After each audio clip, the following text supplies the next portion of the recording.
UFC champions are the pinnacle of skill in combat sports.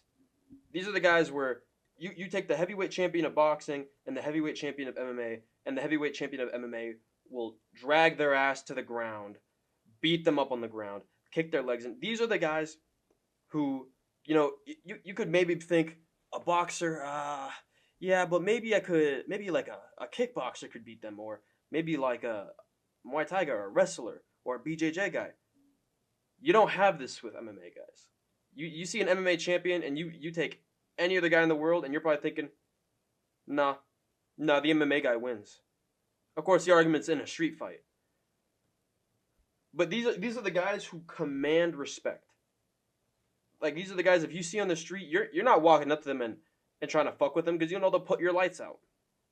So I'm going to be going through every division, and I'm not well not though every division, but I'm going to be going through all the champions, and I'm going to rank them from least intimidating to most intimidating. And starting out, we have our least intimidating guy. It's Sean O'Malley. I'm sorry. Listen, this guy will put my lights out.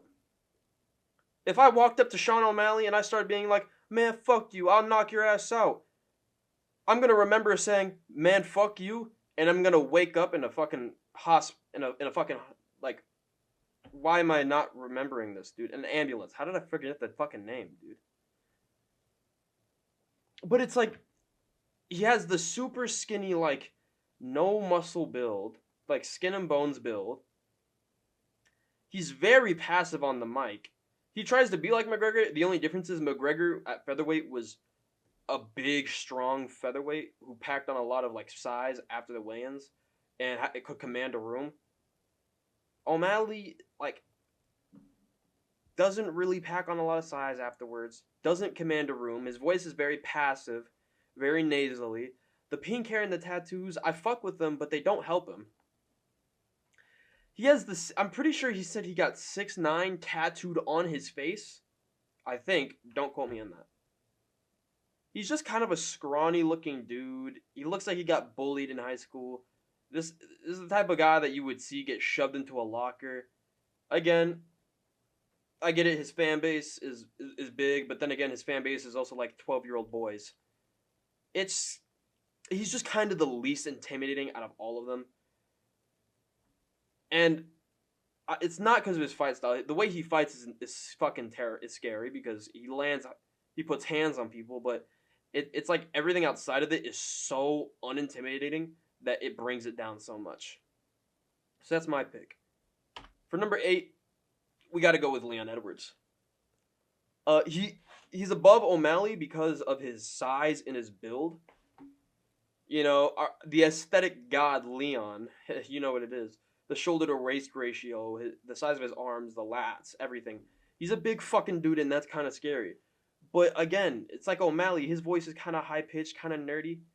Bruv, you'll do fucking nothing to me in that octagon tomorrow night. I'm gonna knock you out, bro. I'm gonna knock you out, bruv. You've never been where I am, bruv. I mean, let's face it. We shit on Bilal for being a decision merchant. Leon Edwards is kind of he's kind of the same thing. He's a boring point fighter. And you know, the thing is, like, when a man literally says to you, "We'll go see your father in hell," and then you talk about killing him, and then you just outpoint him to a decision. Then again, it was a very clear decision. It wasn't very dominant. You chopped up his legs. You landed a couple good shots to his head.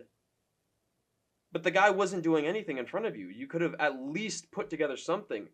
You could have at least, like, you know, every 5 seconds, just jab, jab, jab. Every 20 seconds, 1-2, 1-2.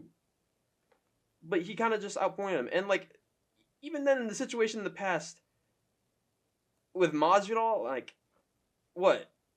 You can be like, oh, I have 5 title defenses, 3-piece and a soda. It's just he's not the most intimidating guy. Like, if you took away his voice and everything else and you just showed me this man, he's a scary looking man. Actually, the look in his eyes is kind of he's kind of a, like he's kind of like a if I looked at him in the face, I'd kind of be like, aw. But he's a big, tall, scary scary looking dude, but it's like, again, everything outside of it kind of drags it down a lot. And even the way he fights drags it down a lot. But he's still more intimidating than O'Malley. For number 7, Alexandre Pantoja. I think he's more intimidating than both of those. I think he's literally only this low because he's a flyweight. Again, I said this man would get arrested for being a 5th grader. This man would get arrested for starting a 5th grade fight club. I mean, he's more intimidating than O'Malley and Leon, simply because his voice projects a lot more. He's a lot more commanding. It's a lot deeper. Sounds a lot more masculine. His build, again, he's a big flyweight. He's a muscular dude for his size. His expression, even there, it's a very like stoic expression. He fights like a fucking madman, throwing hands always. I mean, when he gets it to the ground, sometimes he can be a bit boring. You know, I mean, the Brandon Royval fight, let's be fair, it was a dull fight. He kind of laid in half guard for a while. But again, he can command a room. I think the only thing holding him back is height in terms of intimidation. And for number 6, Dricus du Plessis. We're getting in the territory of these guys. I'd kind of maybe shit myself if they like stepped up to me. Okay, before I'd kind of be like a little bit like Pantoja and Leon. I'd be a little bit scared if O'Malley stepped up to me. Sure, he'd spark my lights out when I'm being like, okay, buddy, yeah, fuck you. Dricus, he's a fucking big, strong, muscular middleweight. Okay, ripped, knockout power.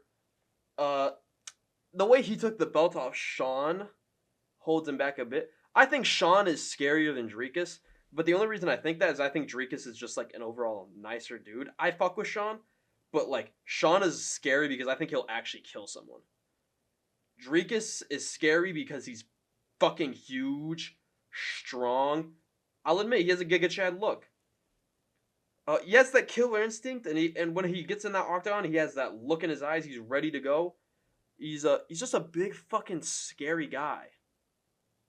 But I do think that fight against Whitaker also kind of holds him back a bit because let's not act like whenever he threw that jab that dropped Whitaker, he took like 3 steps back and immediately curled up in a ball. And then after Whitaker was like already halfway up from getting rocked, that's when he noticed he was hurt and that's when he went in. Like, yeah, he's scary and he's big and strong, but I think some of his performances hold him back just a tiny bit. But again, I don't even the guys he's below, you can't really blame him for being below. Speaking of which, number 5, it's Jon Jones. I know I shit on Jones a lot. Well, I'll admit, he's a scary fucking dude. He's just not as much so as the top 4 anymore. Okay? He's been aging, and like if you've seen the photos of him now, he's like fat. A lot of his intimidation comes from his previous fights and performances that a lot of people remember. Like, people think of like the Daniel Cormier second fight, the fight with Lyoto Machida where he choked him unconscious, like his Glover Teixeira fight where he just dominated him, his second fight with Gus where he schooled him and fucking beat his shit in. Like, that's where a lot of the intimidation comes from. But now, currently, I don't think he's as intimidating.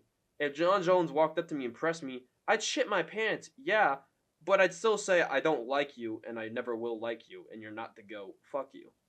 Then again, I'd also be quivering, my lip would also be quivering and I'd be shaking in my boots as I do it. But I'd still do it. You know, he's a big, tall, strong, it's fucking Jon Jones. Of course you would be scared of him. I just don't think he's as scary as he once was. But you know who is scarier? You already know who it is. I'm adding interim champions on this list. It's Tom Aspinall. Tom Aspinall's scarier. Okay, here's the thing. He's bigger than Jon Jones. He's bigger. He's taller. He may not be packing the same heat that Jones has. I don't know what kind of heat Jones is packing down in the panties. But who knows? He's bigger in size and height. Okay, he weighs more. He's taller. He's younger. He's hungrier. He's fucking massive. Along with that, he's super fast. He's probably one of the fastest heavyweights we've seen in a in the history of the heavyweight division. Super powerful hands, might be the heaviest hands we've seen in the division. Probably not, he's probably only second to maybe guys like Derek Lewis and Francis Ngannou, but he's sparking dudes out. He's sparking dudes in like under a minute in like single rounds. I think he knocked out Pavlovich in under a minute, and you guys can say whatever you want about that. But when you take that fight on 2 weeks' notice against a guy who's been preparing, okay, Pavlovich was the backup fighter. He was in camp for a while. When you take that fight on 2 weeks' notice against a guy who's on a 6-fight first-round knockout streak, against guys like Derek Lewis, Tai Tuivasa, Curtis Blades, I think Shamil Abdurakhmanov was in there, and I think he also had Gabriel Gonzaga. I feel like he had Gabriel Gonzaga in there somewhere. I think maybe. I don't remember really too much, but I know his big ones were Derek Lewis, Tai Tuivasa, and Carter Blaze. And he knocked him out in like literally a minute flat. He is the shortest average fight time in the UFC. His only loss that Jones fans like to bring up all the time is fucking Curtis Blades, because he blew his knee out. He blew his knee out. He would have knocked out Curtis Blades in that fight. Let's be fair here. He knocked out Pavlovich in under a minute, and Pavlovich walked down Curtis Blades and ate all of Blades' shots and put out Blades. And Aspinall smoked him. He smoked Pavlovich, who smoked Blades. Okay?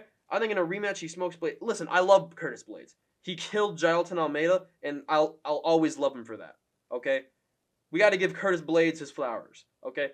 When you kill Jailton Almeida, you earn my respect. Tom Aspinall is going to spark him out cold. Okay? His size, his skill set, his ballsiness to call out Jon Jones in every way possible, that's pretty fucking intimidating. You don't see people just walking up to Jon Jones at a convention, immediately putting their arm on his shoulder, trying to big brother him. Okay, granted, I'll admit Jon Jones immediately, he protested. He was like, not today. But you don't see someone immediately just walking up to Jon Jones and he's like, can we make it happen? Please, can you fight me? Can we have a stare down? You want a stare down? I think he's basically Tyson Fury if Tyson Fury wasn't fat with pillow hands and a little bitch. He's like Tyson Fury if Tyson Fury was scary. Okay? But now we're getting to the real scary guys where you can understand them maybe being above Jon. Starting with Islam Makhachev. I think his wins over Volkan Oliveira are incredibly impressive. First off, he has the Dagestani chin beard, and he has right now he doesn't have hair. He's completely bald, and you know what? That makes him scarier or less scary. But honest to God, look at the lineup. He's a good lineup, bruh. You got a good, his barber edged him up great. He's fucking huge too. Let's not forget this. He's super big. He's super big, massive, capped delts, fucking big fucking giant man titty breasts because he's so muscular. He's a good abs, fucking muscular arm. Look at his arms. His arms are actually pretty fucking huge. Okay, look at the arm that's holding the belt. Come on. Again, another strong Dagestani, but his striking makes him a lot scarier. And honestly, I think he's just Khabib, but in my opinion, I think he's scarier. I'd be more scared of Islam than Khabib. That's my opinion though. Because I think Khabib, I could kind of just maybe just shell up on the ground and get hit for a while, and then eventually he might just not get tired but get bored of it. I feel like Islam though, he'd kick me in the fucking head and then I'd cry. I'd just lie down crying after getting kicked in the fucking head, mainly because I couldn't get up. But yeah, that's my pick for number 2. However, Ilia Topuria is my number 2. I said number 2 for Islam. He's my number 3. Ilia Topuria is actually really big for his division. He walks in on fight night like 170. His like tanky build and like knockout power is just demanding of respect. I like like Jesus, dude. His knockouts are fucking vicious. Okay? His facial structure is, this might sound like glazing. I hate him. I don't hate him. I don't like him because he knocked out my Pookie Volk. Okay? Fuck you for that, Ilia. But his facial structure is beyond beautiful. Like immaculate jawline, fucking. He's a very well groomed too. He's a model. He modeled for a perfume. I didn't even know. I just randomly saw it one day, and he was modeling for not perfume, but like cologne. Him and his girlfriend was modeling for perfume, and he was modeling the same company's cologne. That's fucking awesome. His performances are terrifying. He knocked out my Pookie Schmookie Volk. Okay, and let's list off the rest. So he killed Volk, killed Damon Jackson, killed Jai Herbert, killed Ryan Hall. Okay, now let's go back and look at his performances, like against Yusuf Zalal. Okay, Yusuf Zalal was his debut.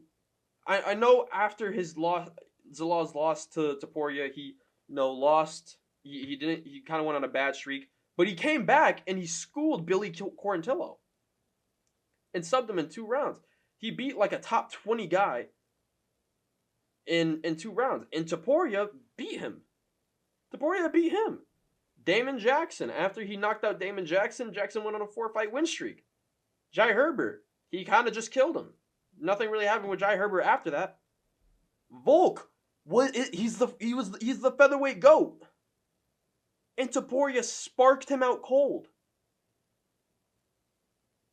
You don't just do that stuff, and you don't command respect. Okay? He's a fucking scary fucking dude. I'd piss my pants if I saw him, and I don't think I would fucking say the same things I would say to Jon Jones like I would to Ilia Topuria.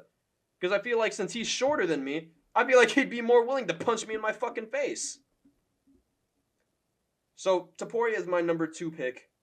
And finally, the one we've all been waiting for. We all know who it is because I haven't mentioned his name yet. Come on, you guys had to have thought of it by now. He has the size of a guy like Jon, the power of a guy like Topuria relative to his size. His stare is terrifying. His cheekbones, his facial structure, his hands are just massive. He has one of the most badass walkouts of, like, his whole tribal face paint thing is scary. His build, he's super, like, big and long, but he's also muscular. And honestly, it's like Strickland said. I'm going to end this quickly, but it's like Strickland said. He's a big fucking scary Brazilian. And I think his wins and knockouts over Izzy and Yuri and guys like Strickland, I think they add to it much more. I don't know. I can't speak. I'm retarded. But these are my picks for the least intimidating to most intimidating for the UFC champions. If you guys agree or disagree, let me know down below. If you have anything to say about Jon Jones, don't let me know down below. And that's about it. See ya.